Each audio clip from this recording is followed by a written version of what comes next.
Thank you. Thank you for the for having me. Working in Web3, we all become contributors to this big idea of the metaverse. I don't know about you, but for me, it reminds me about the Matrix in many ways. The idea that the world around us was actually digital was light years ahead of its time, and somehow led us ahead of its time, and somehow led me straight to one of the most interesting digital developments of our century, blockchain.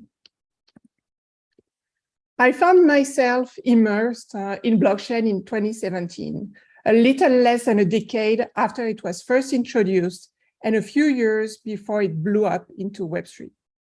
I love everything about it, which led me to become the co-founder of a development and marketing agency specializing in blockchain. We work closely with businesses, startups, and individuals on over 40 projects, from MVP development, white paper writing, tokenomics creation, ICO, private sales. In 2021, I joined Gemini, a large US-based crypto exchange company, as a CMO of their NFT marketplace, Nifty Gateway.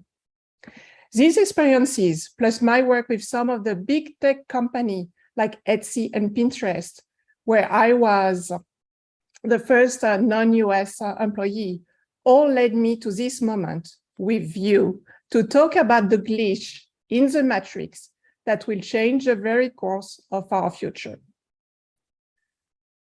You're here with me in the metaverse because you love Web3. There is something about it that spoke to you, maybe because it's community built and not controlled by a few men drunk on power. For the first time in financial history, we, you and me, the people, have control, and we owe this to blockchain developers. Developers are the builders of this alternative finance where freedom is paramount. Digital ledgers are at the core of this new decentralized financial system. But right now, the only people being able to read and interpret those digital ledgers are the developers who coded them. This could create a vortex of issues as ledgers are difficult to check by anyone who didn't build them. But it's not too late. We are on the precipice of a new world. Ones and zeros are cascading down around us, either a blank screen filled with endless possibilities or a grim landscape extending in front of us, depending on our next decision. We need to face the truth, and I'm going to help us do just that. We like to say that the blockchain is transparent, but is it really? Do we truly know if a crypto project implements the tokenomics promised in their white paper? Or are white paper just plain white lies? Unless you're a developer, you can't really read the digital ledger, or at least you can't make sense of it. Ledgers are meant to bring transparency to the business world, but the transparency the blockchain prides itself on ranges from obviously opaque to clearly pretty cloudy. Please join me on a journey into and through the matrix of tokenomics. Let's jump right into it. First, we need to understand what are we leaping into and why. In order to do that, we must go back, way back to a past filled with dreamers and idealists working to build something nobody has seen before. In the past, besides governments, nobody got to invent a currency. So the idea enabled by blockchain technologies were incredibly innovative. Satoshi Nakamoto created the first cryptocurrency, Bitcoin, and that labor of love wasn't easy. A lot goes into making a cryptocurrency. It all starts with a white paper, which is basically the crypto birth certificate, but incredibly more detailed. I've actually authored a few of these, 17 to be precise, so I'm familiar with how vital they are to demonstrating the vitality of a crypto and how complex they can be. A white paper explains the technology and purpose of the project, tells prospective investor how the cryptocurrency was conceived, how it's working, and describe its utility. A white paper also outlines its token economics, which means it defines how the token will be governed, distributed, as well as its economy.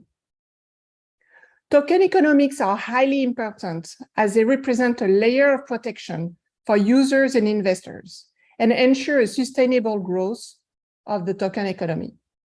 Also, I just compare it to a birth certificate. Really, the white paper is a business plan of a new cryptocurrency. It is a holy grail document that investors and users trust when deciding which crypto to get involved in.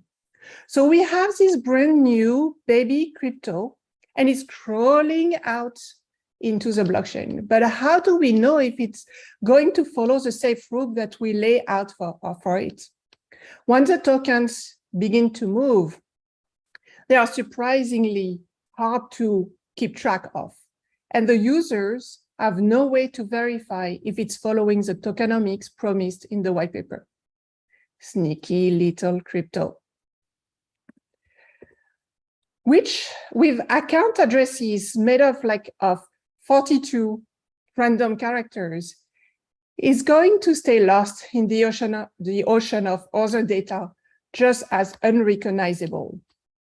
Unless you're Neo, the one who can read through the matrix, you're going to need developers to analyze it for you. So that's how crypto comes to life. In its early days, crypto was made by developers for developers. Nobody was worried about the complexities of the white papers, and everyone trusted the transparency of the blockchain as a safeguard to evil behaviors. What was most important is that it was creating freedom and empowering so many crypto enthusiasts. And even as crypto evolve, we, people of Web3, still have that feeling of disrupting the big bad corporation. Don't we all love a good underdog story?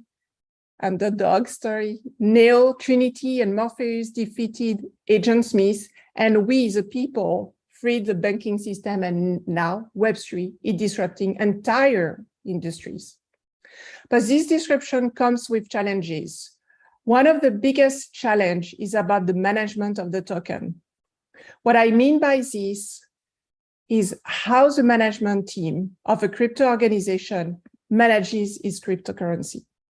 The management team is polymorphic. It can be a member of a DAO, the founders, or employees. But who needs to become accountable are the ones that have access to the token treasuries. Those people have access to billions worth of dollars. And right now, there is little accountability in our space to prevent the worst to happen. This is because of the lack of transparency in how cryptos are managed, vested, and dispersed. How can we be certain if crypto creators are following their white papers or the token economics outlined in it? This leaves crypto open to rug pulls, which is one of the crypto's most infurious enemies, one that is longing in the dark, waiting for the right time to strike, like Cypher betraying Morpheus' trust for a life of pleasure. Rug pull. Sounds like a fun prank or a magic trick, right? Well, it's magically terrifying for crypto investors and users, receiving its name from the expression of pulling the rug out. It's when a creator attracts investor to a new project, then pulls the virtual rug out from under them right as the project launches. Investors are left with worthless currency, while the evil developer laughs aloud as they withdraw all the token from the project. It is as if the chairman of the federal bank withdraw all the dollars from the Federal Reserve that are set aside to control the US economy. These rug pulls are truly criminal and affect not only the victims, but cryptocurrency as an industry. Sadly, if you're in this industry, you almost likely dealt with a rug pull. So you know how terrifying this trend is. It's estimated that investors lost more than 7.7 billion to rug pulls in 2021 alone. Rug pulls began a thing with the rise of NFT projects. In late 2021, almost every week, a new NFT project happened to be a rug pull.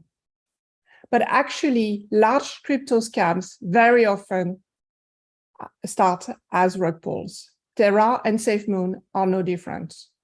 The crash of Luna and UST that propelled the whole crypto industry into a crash has nothing to do with a rug pull.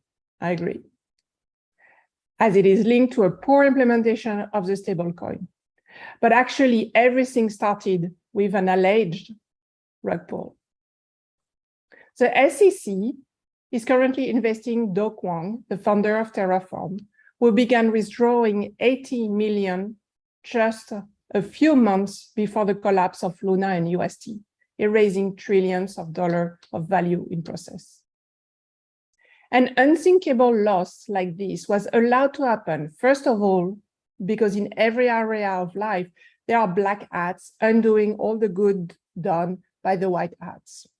And secondly, because the community that builds crypto has not yet created simple method for everyone to track crypto movement. In the real world, where billions are stored in brick and mortar banks, any activity by employees is tracked, logged, audited.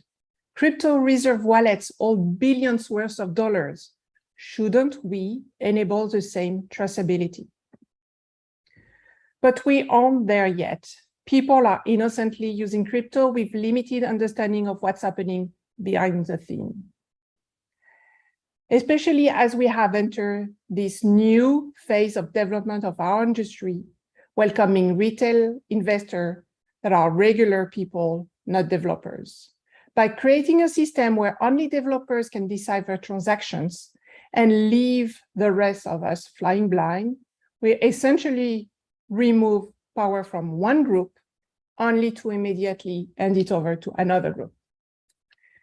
This conflict with the intent of blockchain, which was to spread that power and control among all users. And if we don't correct our course immediately as the industry continues to grow, we will stumble into more fraud and allow more alleged fraudsters to victimize the very people that blockchain aimed at empowering. Right now, if you want to properly do your due diligence, you'll use Etherscan. For example, you can check the older tab table. Earlier this year, this is what I did when I wanted to invest in a new category of tokens, social tokens. Even myself, who has authored white papers that I'm fairly technical, find myself perplexed when I check the older cap table on Etherscan, a tool anyone can access. Does these numbers make sense to you? There are addresses that make no sense. At that moment, I realized a problem that Lancelot is solving, bringing back true transparency. Remember how I talked earlier about the dreamers who just wanted to free the banking system for the people? At that time, crypto was a perfect community, but with so many new non-developers joining, compounded with the rise of hacks in today's technology, our industry needs more tools. So where do we go from there? Basically, we know there is a glitch and where it is.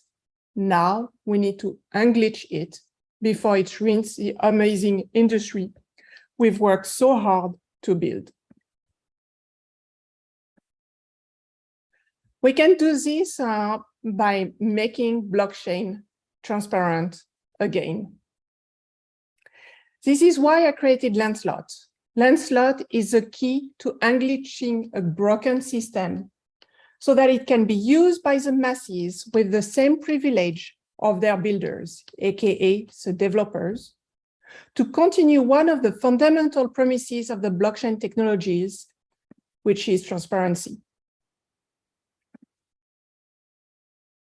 It will be like wearing a pair of glasses that allow us to not only read the zero and ones like Neo, but also to make sense of it.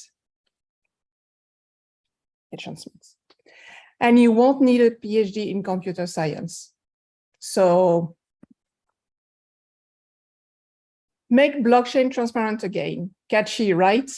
In order to make blockchain transparent, we need to effectively decode it so that non-coders will be able to understand it.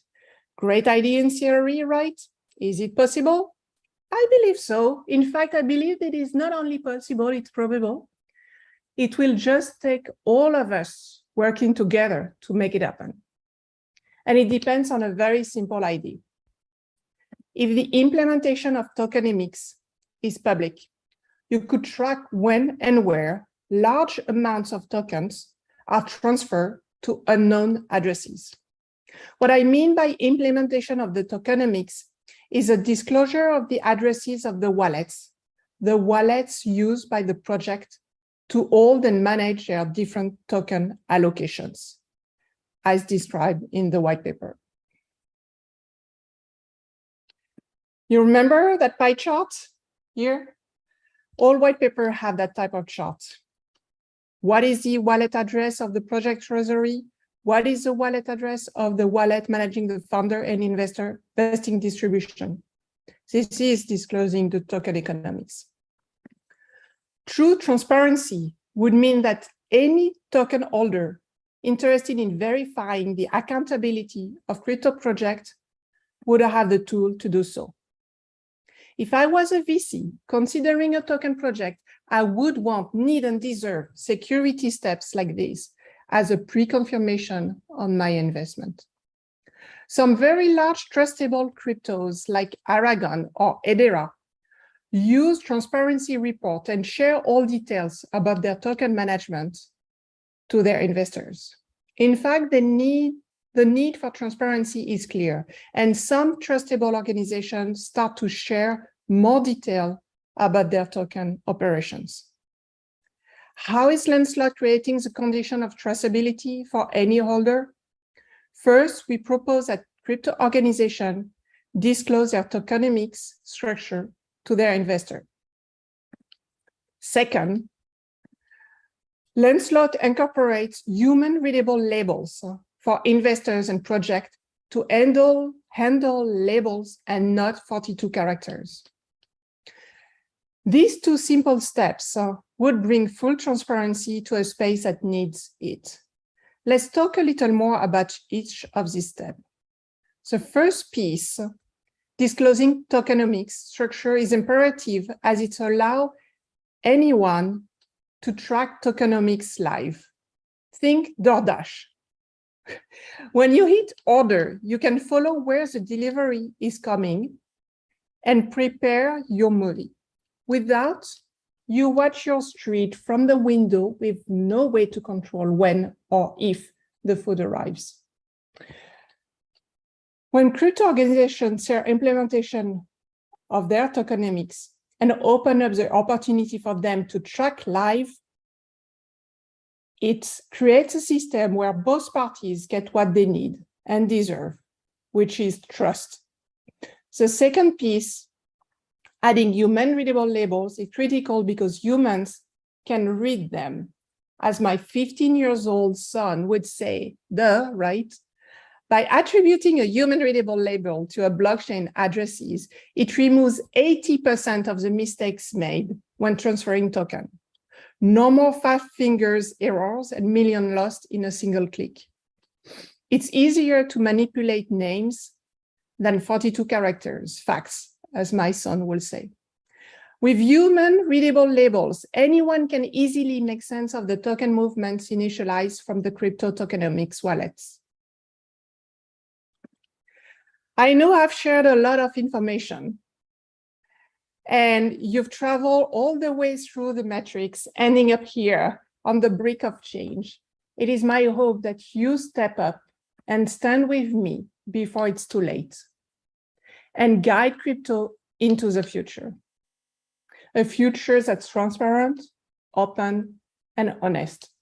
A future where heroes like Neo, Trinity, and Morpheus defeat the villains. A future that doesn't allow a fraudulent developer to steal billions of dollars from people like you and me. A future free of hypocrisy in a system that was built to fight against it. A future without glitches. And you can help me reach this future utopia by investing in Lancelot Lab. I founded Lancelot Labs because I believe that together we can develop the gold standard of token management. Crypto is still young, so together, let's make blockchain transparent again and follow the white paper towards a brave new world where anything is possible. Thank you.